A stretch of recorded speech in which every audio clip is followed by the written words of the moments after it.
Au nom du Père et du Fils et du Saint-Esprit. Amen. Bonjour ma famille prophétique. Bonjour à toi qui te connectes en ce moment même, cherchant la face de notre Dieu. Que la grâce et la paix de notre Seigneur Jésus-Christ inondent ta maison, qu'elle remplisse chaque pièce, qu'elle s'infiltre dans chaque cœur qui écoute cette voix en ce moment. Avant toute chose, nous voulons placer ce temps sous l'autorité souveraine de notre Roi. Père éternel, nous venons devant ton trône de grâce, non pas par nos mérites, mais par le sang précieux de l'agneau, le sang de Jésus qui a coulé pour nous à la croix. En ce moment même, je déclare une protection divine sur chaque personne connectée. Je te demande, Seigneur Jésus, de nous couvrir de ton sang. Que le sang de Jésus couvre ton esprit, tes pensées, ton âme, ton corps. Que le sang de Jésus couvre ton mariage, tes enfants, tes parents. Que le sang de Jésus couvre ton travail, tes finances, tes projets. Je dresse maintenant une muraille de feu spirituel autour de toi, autour de ta maison, une forteresse impénétrable pour l'ennemi. Aucune arme forgée contre toi ne prospérera. Toute langue qui se lèvera en jugement contre toi, tu la condamneras. C'est l'héritage des serviteurs de l'Éternel. Resois-les maintenant. Et nous invitons le Consolateur par excellence, l'Esprit de vérité, le Saint-Esprit. Viens, Saint-Esprit, nous ne pouvons rien faire sans toi. Prends le contrôle de mes paroles. Prends le contrôle de chaque cœur qui écoute. Ouvre notre entendement, ouvre notre esprit à recevoir la parole vivante et efficace qui vient de toi. Et maintenant, je veux prier spécifiquement pour toi qui te connectes avec un cœur lourd, toi qui es tourmenté par l'anxiété, par la peur de l'avenir, par les soucis du lendemain. Tu te sens assiégé, comme dans une forteresse en état de siège, mais les murailles sont celles de la peur. La parole de Dieu nous dit dans 2 Timothée chapitre 1, verset 7, « Car ce n'est pas un esprit de timidité que Dieu nous a donné, mais un esprit de force, d'amour et de sagesse. » Alors maintenant même, au nom puissant de Jésus, je brise l'emprise de tout esprit de peur, de tout esprit d'anxiété, de tout esprit de tourment qui cherche à paralyser ta vie, à voler ta paix. Je le lis et je lui ordonne de te lâcher maintenant. Et je libère sur toi l'esprit de force, l'esprit d'amour et l'esprit de sagesse qui vient du trône de Dieu. Reçois un calme surnaturel, une paix qui surpasse toute intelligence. Maintenant même, Amen. Gloire à Dieu.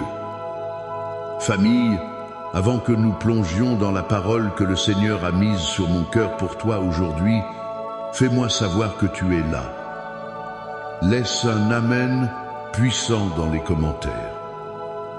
Appuie sur le bouton « J'aime » pour que cet algorithme de la foi se propage partout. Si tu n'es pas encore abonné, rejoins cette famille prophétique pour ne manquer aucun de ces temps puissants que Dieu nous accorde. Et je veux te mettre au défi aujourd'hui. Partage cette vidéo, maintenant, avec 7 personnes. 7 est le chiffre de la perfection divine. 7 personnes dans ta vie ont besoin d'entendre ce message. Ne garde pas cette bénédiction pour toi seul. Et reste jusqu'à la fin, car à la fin de cette session, je prierai spécifiquement pour tous ceux qui traversent une vallée de l'ombre de la mort, que ce soit la maladie, le deuil, la dépression ou une situation qui te semble sans issue. Dieu va te rencontrer aujourd'hui. Le thème que le Seigneur m'a donné pour toi est une combinaison puissante, une médecine spirituelle pour ton âme. Recevoir la paix du psaume 91 et la consolation du psaume 23. Ce ne sont pas que de jolis poèmes, mon ami. Ce sont des déclarations de guerre spirituelle, des décrets divins qui changent les atmosphères et qui transforment les réalités. Notre premier point aujourd'hui est ce que j'appelle la forteresse inébranlable, la paix du psaume 91. Écoute ce que dit la parole. Celui qui demeure sous l'abri du Très-Haut repose à l'ombre du Tout-Puissant. Je dis à l'Éternel, mon refuge et ma forteresse, mon Dieu en qui je me confie. Psaumenozetchi unu doi. Ces mots sont des clés. Le mot demeurer ici, en hébreu, c'est yashab, ce qui signifie s'asseoir, habiter, rester en permanence. Ce n'est pas une visite du dimanche. Ce n'est pas une prière rapide quand tout va mal. C'est une décision de faire de la présence de Dieu ton adresse permanente. Tu vois, la paix que le psaume 91 promet n'est pas une absence de tempête, mais une présence de Dieu dans la tempête. Le verset ne dit pas qu'il n'y aura pas de soleil brûlant. Il dit que tu reposes à l'ombre du Tout-Puissant. L'ombre n'existe que parce qu'il y a une lumière éclatante bloquée par un objet massif. Cet objet, c'est Dieu lui-même. Il se place entre toi et ce qui veut te détruire. Entre toi et la crise économique. Entre toi et le diagnostic du médecin. Entre toi et les flèches de l'ennemi. La paix de Dieu n'est pas une tranquillité fragile, c'est une sécurité robuste. Quand David dit mon refuge, ma forteresse, il pense à ces citadelles imprenables bâties sur des montagnes, impossibles à atteindre pour l'ennemi. Pour y entrer, il faut faire un choix conscient. Tu dois dire à l'Éternel. Ta bouche doit prophétiser ta position en Christ. Je me souviens d'un couple dans notre église, il y a quelques années. Ils ont reçu un avis d'expulsion. L'entreprise du mari avait fait faillite, les dettes s'accumulaient. L'anxiété était leur pain quotidien. Ils étaient sur le point de tout perdre. Un soir, abattus, ils sont tombés à genoux dans leur salon et au lieu de supplier, ils ont commencé à déclarer. Ils ont déclaré à haute voix le psaume 91. Cette maison est sous l'abri du Très-Haut. Nous reposons à l'ombre du Tout-Puissant. Tu es notre refuge, notre forteresse. La peste ne nous atteindra pas. Le malheur ne s'approchera pas de notre temps. Ils ont fait cela tous les jours. Une paix inexplicable a commencé à remplir leur maison alors que les circonstances empiraient. Et puis, le miracle. Une semaine avant la date de l'expulsion, le mari a reçu un appel. Une ancienne connaissance qu'il n'avait pas vue depuis 10 ans, lui proposant un poste encore mieux payé que son ancien, avec une prime à la signature qui couvrait toutes leurs dettes. Alléluia. Pourquoi ? Parce qu'ils ont choisi de demeurer dans la forteresse de sa promesse au lieu de demeurer dans la prison de leur peur. Peut être qu'en ce moment, l'ennemi t'assiège. Il t'envoie des flèches de doute, des flèches de maladie, des flèches de querelles familiales. Tu dois faire un choix. Vas-tu rester sur le champ de bataille à découvert ou vas-tu courir dans la forteresse ? Aujourd'hui, je t'appelle à entrer dans ce refuge. Prends la décision consciente, chaque matin, de demeurer. Dis-le à haute voix. Seigneur, aujourd'hui, je choisis de demeurer sous ton abri. Tu es ma forteresse. C'est la source d'une paix inébranlable. Mais il y a un autre aspect. Parfois, la bataille n'est pas seulement à l'extérieur, elle est à l'intérieur. C'est le sentiment d'abandon, la solitude, le chagrin. Et c'est là qu'intervient notre deuxième point, la douce présence, la consolation du psaume 23. Le psaume 91 parle de protection, de puissance, de hauteur.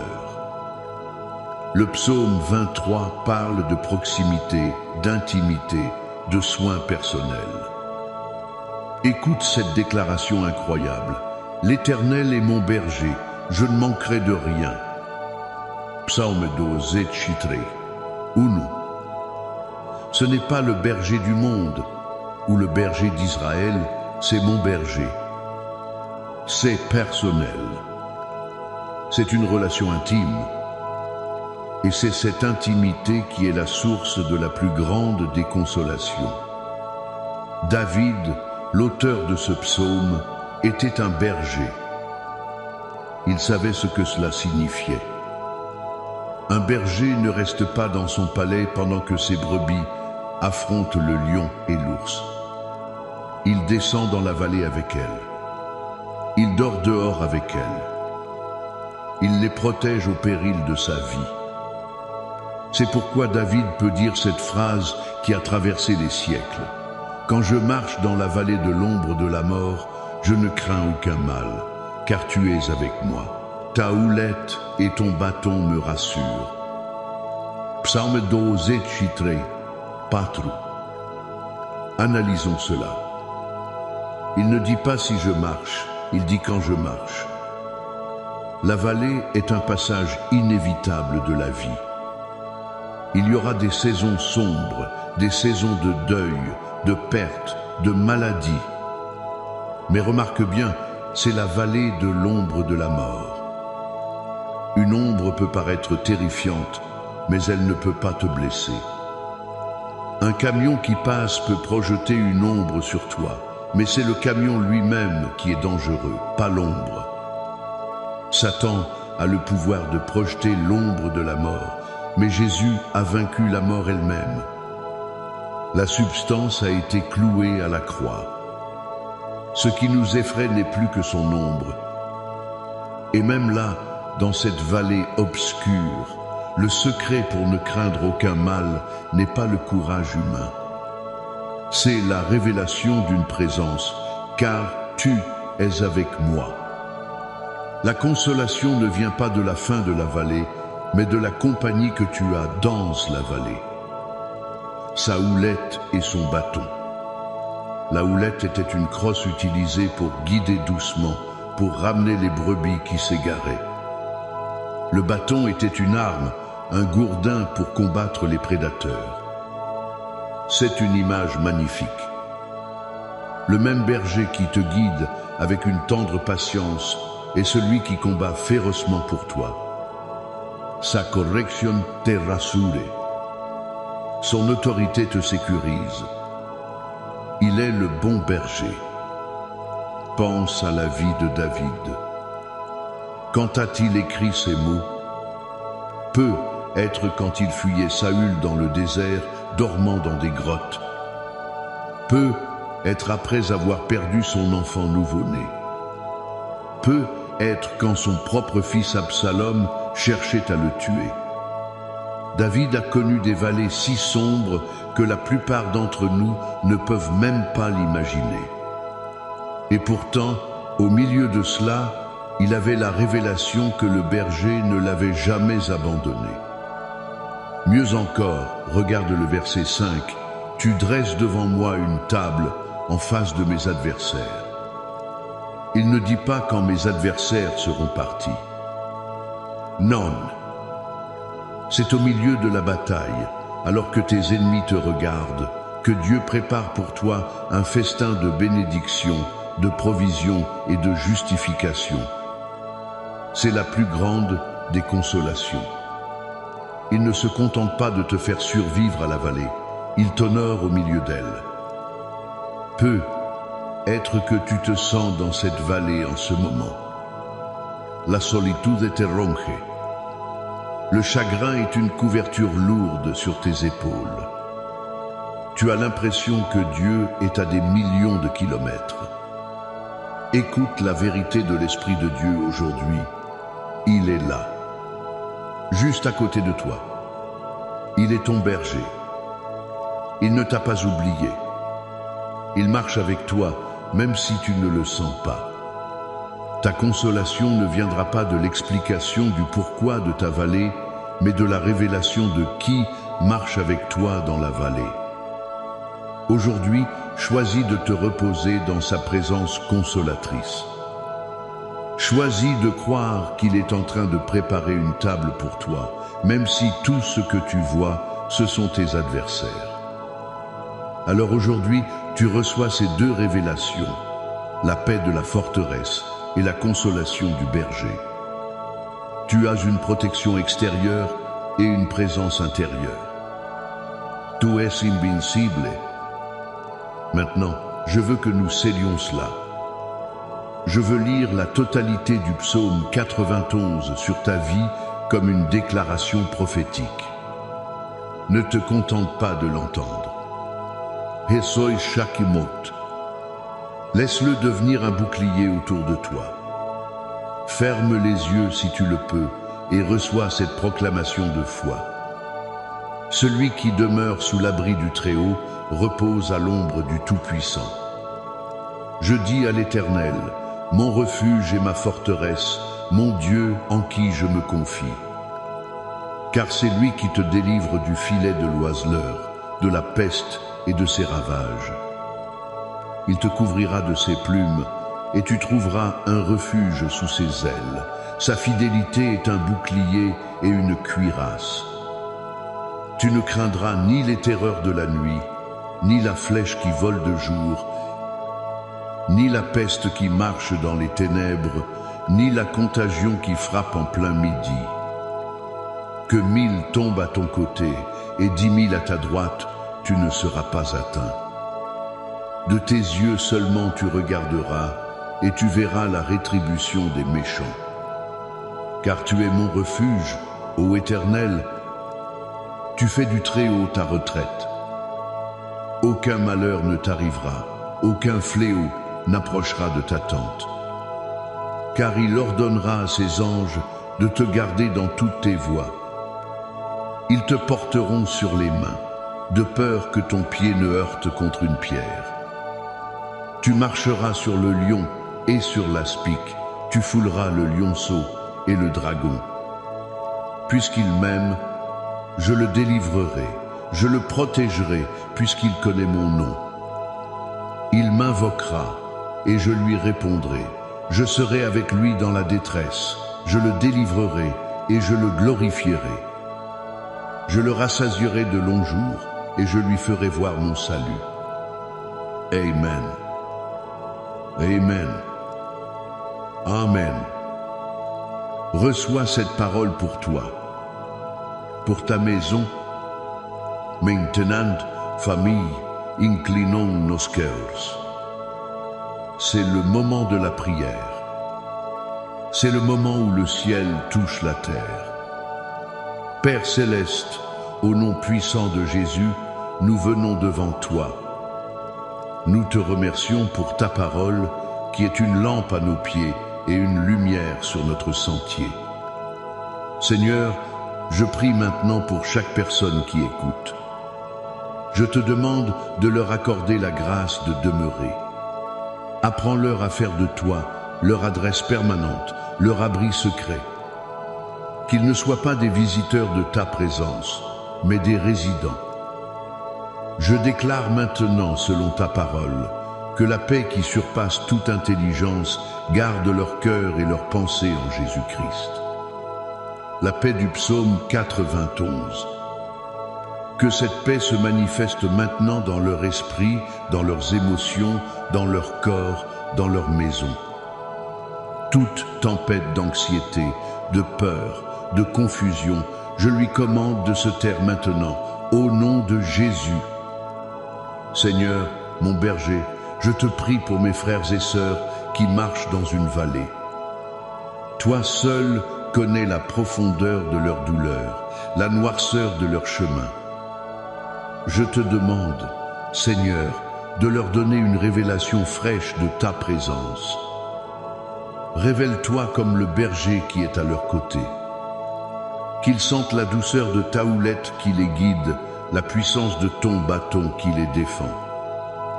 Tu es avec eux. Ils ne sont pas seuls. Je brise tout mensonge de l'ennemi qui leur dit que tu les as abandonnés. Tout est là. Je prie pour que tu commences à dresser une table pour eux, maintenant même, en face de leurs adversaires. Montre ta fidélité d'une manière si puissante qu'elle fera taire tous leurs ennemis.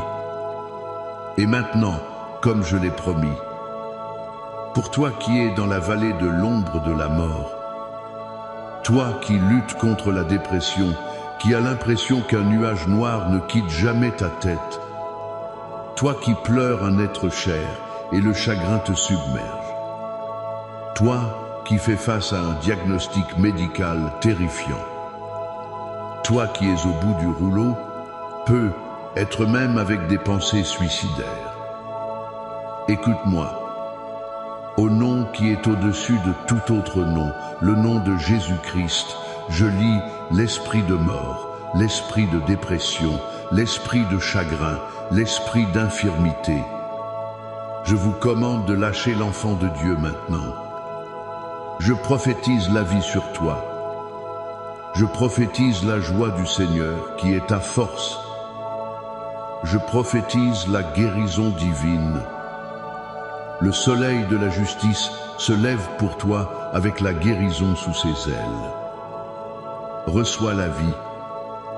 Reçois la consolation surnaturelle du Saint-Esprit qui remplit ton cœur maintenant. La lourdeur part, le manteau de louange descend. Reçois-le par la foi.